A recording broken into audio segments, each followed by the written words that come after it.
नमस्कार दोस्तों, आप सभी का स्वागत है पीसीएस ज्ञान के इस यूट्यूब प्लेटफॉर्म पे।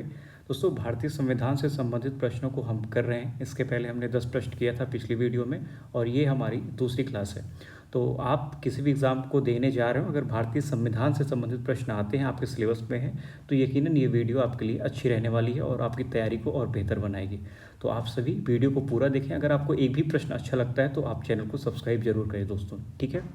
तो हम सेशन को शुरू करते हैं। आज का हमारा पहला प्रश्न है कि केशवानंद भारती बनाम केरल राज्य मामला ये 1973 में आया था और सुप्रीम कोर्ट के द्वारा संविधान की मूल संरचना सिद्धांत के संदर्भ में आपको बताना है कि कौन सा इसमें सही है। तो पहला कथन है कि यह सिद्धांत संविधान के भाग 3 मौलिक अधिकार में शामिल नहीं है। दूसरा है कि संसद संविधान के किसी भी हिस्से में संशोधन कर सकती है बशर्ते वह मूल संरचना को क्षति न पहुंचाए। और तीसरा कह रहा है कि यह सिद्धांत केवल न्यायिक समीक्षा के माध्यम से लागू किया जा सकता है। तो उपरोक्त में से कौन सा कथन सही है दोस्तों? ऑप्शन आपके सामने है, तो आप सभी प्रश्न को देखें और अपना आंसर एक साइड में लिख लें। उसके बाद मैं आपको बताने वाला हूँ। देखिए, इसमें हमारा सही उत्तर हो जाएगा दोस्तों ऑप्शन सी, ठीक है। 2 और 3 सही है। मतलब क्या है कि संसद संविधान के किसी भी हिस्से में संशोधन तो कर सकती है बशर्ते मूल संरचना को किसी प्रकार की क्षति नहीं पहुंचनी चाहिए। तो ये बिल्कुल सही बात है। तीसरा क्या है कि यह सिद्धांत केवल न्यायिक समीक्षा के माध्यम से लागू किया जा सकता है। तो तीसरा कथन भी सही है। पहला क्या है दोस्तों? यह सिद्धांत संविधान के भाग 3 में शामिल नहीं है, तो यही हमारा गलत हो जाएगा, ठीक है। दोस्तों ध्यान रखिएगा, ये इसका ईयर भी पूछता है कि केशवानंद भारती वाद कब आया था। तो ध्यान रखिए 1973 में आया था। इसमें जो वाद हुआ था दोस्तों, बात ये था कि केशवानंद भारती एक मठ के जो है वो पुजारी थे और वर्सेस केरल। तो केरल राज्य उस समय एक ऐसा अधिनियम लेके आई थी, कानून लेके आई थी कि जिन लोगों के पास ज़्यादा ज़मीन है उनकी ज़मीनों को अधिग्रहण करके, और जिन लोगों के पास ज़मीनें नहीं हैं या उन ज़मीनों को ले लिया जाएगा। तो केशवानंद भारती क्या थे कि वो चले गए सुप्रीम कोर्ट। तो वहाँ पे माननीय सुप्रीम कोर्ट ने ये निर्णय दिया कि देखिए, ये मूल संरचना की बात हो रही है। मतलब इस वाद में ही इन्होंने कहा कि प्रस्तावना जो है वो संविधान का भाग, ये मतलब इसकी मूल संरचना है, बेसिक स्ट्रक्चर है, तो आप इसमें कोई संशोधन नहीं कर सकते अगर मूल संरचना को किसी प्रकार की क्षति हो रही है तो, ठीक है। तो ये पूरा वाद था और इस प्रश्न का सही उत्तर सी हो जाएगा कि 2 और 3 सही है दोस्तों। तो आप सभी इसको ध्यान रखिएगा, ठीक है। अगला प्रश्न है हमारा दूसरा कि भारतीय संविधान में राज्य के नीति निर्देशक तत्वों के बारे में कौन सा कथन सही नहीं है। डीपीएसपी की बात हो रही है और दोस्तों डीपीएसपी की बात हो रही है और गांधी जी को इस पूरे जो ये ऐड किया गया है, ये प्रावधान, इसको गांधीवादी विचार के कारण इसको इसमें ऐड किया गया है कि डीपीएसपी को, ठीक है। तो इसमें क्या है कि उनका उद्देश्य देश में सामाजिक और आर्थिक लोकतंत्र की स्थापना करना है। दूसरा, वे संवैधानिक रूप से बाध्यकारी हैं लेकिन कानूनी रूप से नहीं। और सी कह रहा है कि वे किसी भी न्यायालय द्वारा परिवर्तनीय नहीं है। और डी कि वे देश के शासन में मौलिक हैं। तो दोस्तों ध्यान रखिएगा, दूसरे का सही आंसर हमारा हो जाएगा कि बी, कि वे संवैधानिक रूप से बाध्यकारी हैं लेकिन कानूनी रूप से बाध्यकारी नहीं है, ठीक है।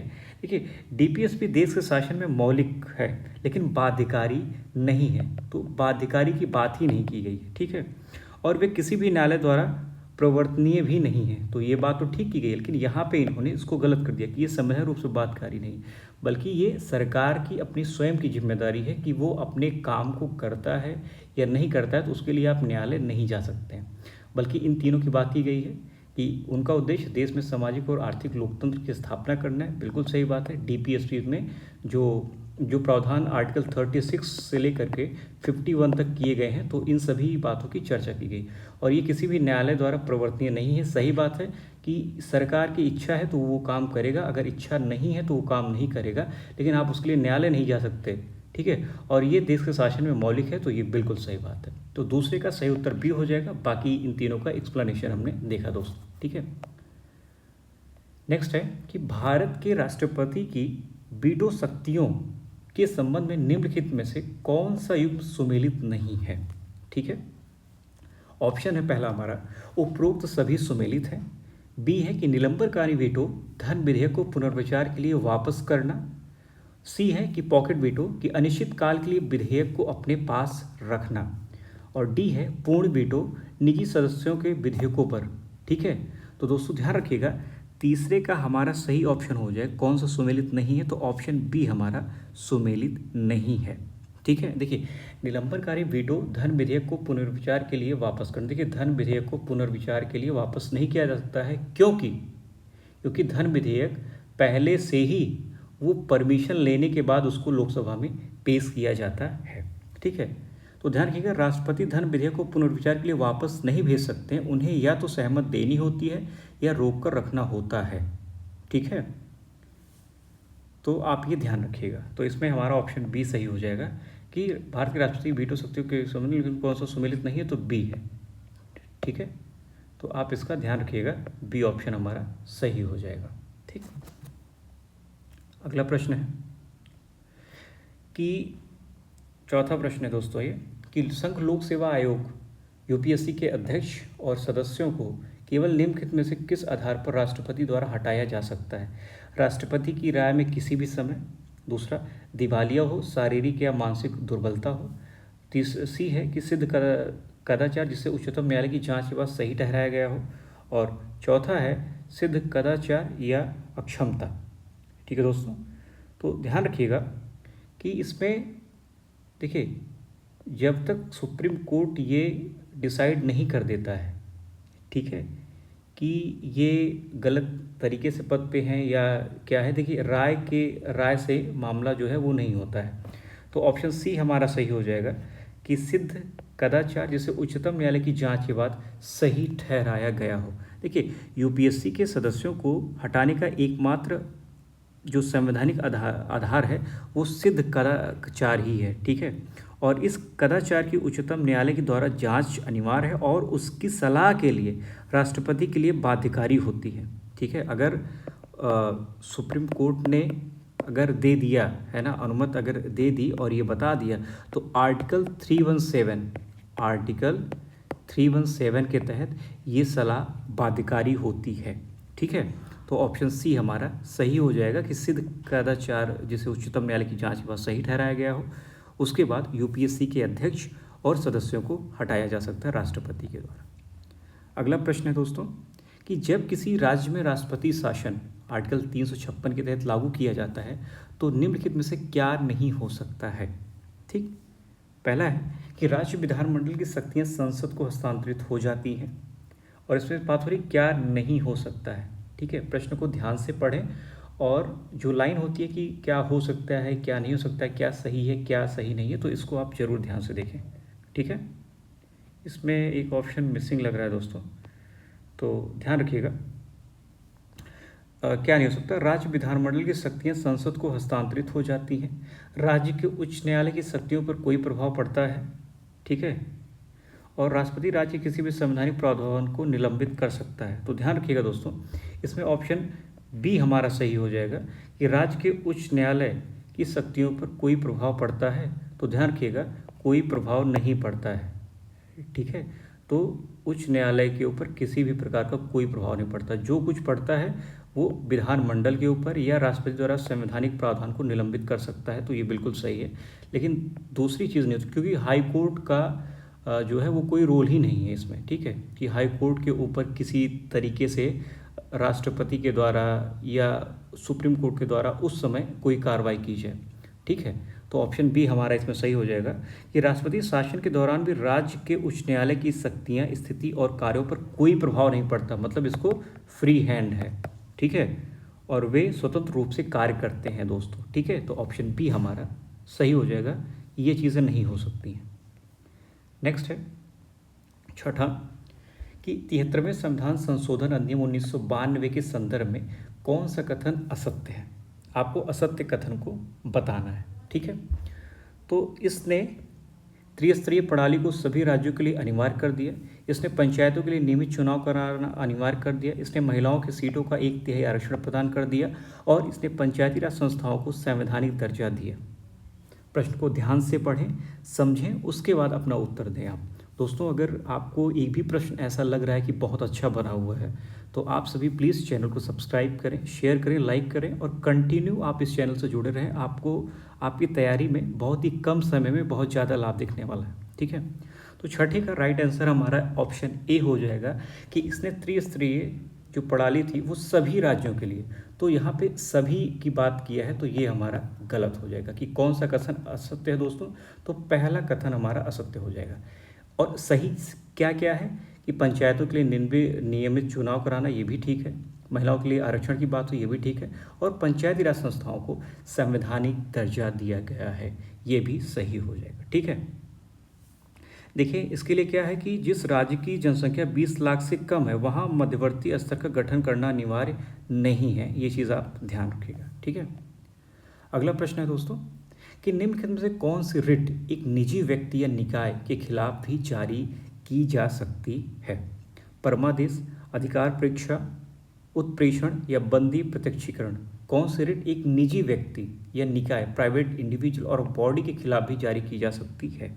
ठीक है दोस्तों, तो ध्यान रखिएगा कि बंदी प्रत्यक्षीकरण, हैबियस कॉर्पस जो होता है, यह रिट सार्वजनिक प्राधिकारी या निजी व्यक्ति दोनों द्वारा किए गए अवैध निरोध के खिलाफ जारी की जा सकती है, जिसका अर्थ शरीर का पेश, मतलब शरीर को पेश किया जाए, मतलब आप जो है आप प्रत्यक्ष रूप से उनको सामने लेके आए। तो क्या है कि कौन सी रिट एक निजी व्यक्ति या निकाय के खिलाफ जारी की जा सकती है? तो दोस्तों ऑप्शन डी हमारा सही हो जाएगा, बंदी प्रत्यक्षीकरण, हैबियस कॉर्पस।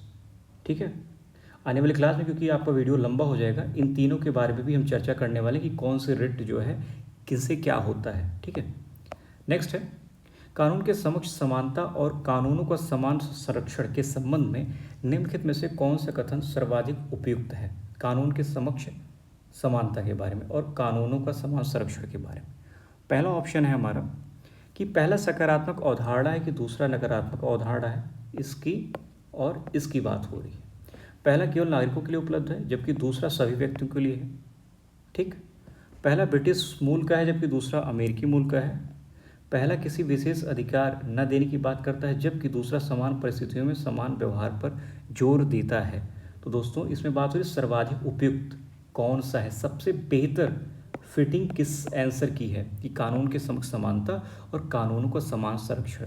तो दोस्तों आठवें का हमारा सही उत्तर डी हो जाएगा कि पहला किसी विशेष अधिकार न देने की बात करता है, मतलब कानून के समक्ष समानता कि भैया सबको कानून के समक्ष सबको समान व्यवहार किया जाएगा। ठीक है, अगर किसी ने मर्डर किया है तो वो चाहे किसी भी पद पे बैठा हो, वो क्या होगा,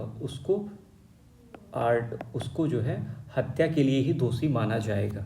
ठीक है, और दूसरा क्या है कि कानून का समान संरक्षण, जैसे जबकि दूसरा समान परिस्थितियों में समान व्यवहार पर जोर देता है। देखिए यह सबसे उपयुक्त है, कानून के समक्ष समानता एक नकारात्मक अवधारणा है जबकि कानूनों का समान संरक्षण एक सकारात्मक अवधारणा है। ठीक है, ये दोनों जो पहली लाइन है यहाँ पे अपोजिट दिया था, तो सही उत्तर तो हमारा हो जाएगा ऑप्शन डी। ठीक है दोस्तों, ऑप्शन डी हमारा सही उत्तर हो जाएगा। ओके, नेक्स्ट है नौवां प्रश्न, संसदीय विधेयकाधिकार विशेषाधिकार के संबंध में निम्नलिखित में से कौन सा कथन सही है? ठीक है, तो संसदीय विशेषाधिकार, पार्लियामेंट्री प्रिविलेजेस, यह केवल लोकसभा के सदस्यों को उपलब्ध है, तो ये भी गलत बात है। लोकसभा राज्यसभा दोनों, यह संसद के दोनों सदनों को सामूहिक रूप से और उनके सदस्यों को व्यक्तिगत रूप से उपलब्ध है। ठीक है, यह केवल संसद सदस्यों को उपलब्ध है या राष्ट्रपति को भी उपलब्ध है। तो संसदीय विशेषाधिकार की बात होगी दोस्तों, तो यह संसद के दोनों सदनों को सामूहिक रूप से और उनके सदस्यों को व्यक्तिगत रूप से उपलब्ध है। आप इसको ध्यान रखिएगा। देखिए संसदीय विशेषाधिकार दो भागों में विभाजित होता है, एक होता है सामूहिक, एक होता है सामूहिक विशेषाधिकार, ठीक है, और एक होता है व्यक्तिगत विशेषाधिकार। ओके, देखिए सामूहिक मतलब सदन को, ठीक है, पूरे जैसे ये मान लीजिए लोकसभा है तो सभी को मिला है। दूसरा जो व्यक्तिगत होता है यह लोकसभा और राज्यसभा दोनों पर लागू होता है। व्यक्तिगत जैसे आपके ज़िले के जो एमपी होंगे उनको ये व्यक्तिगत विशेषाधिकार मिला है।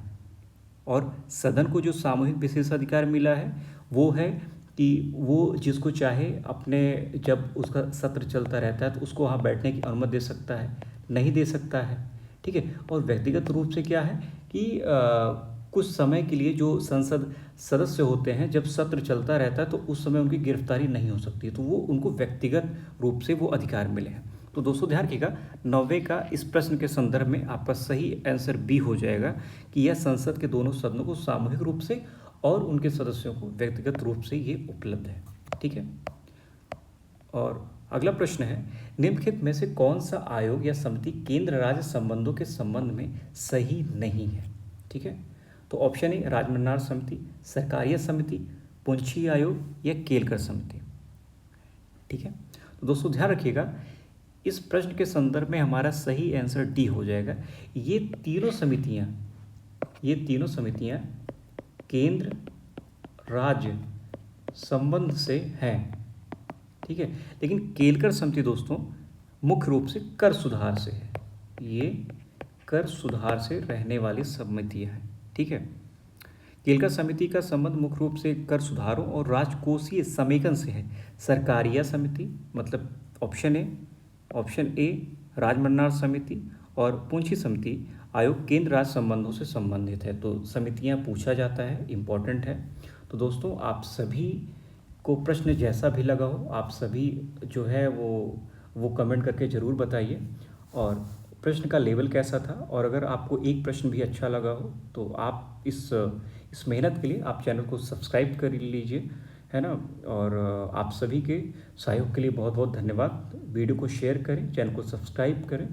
आपका एग्ज़ाम बहुत अच्छा हो, आप सभी अच्छे से तैयारी करें, मन लगा के पढ़ाई करें, स्वस्थ रहें, व्यस्त रहें।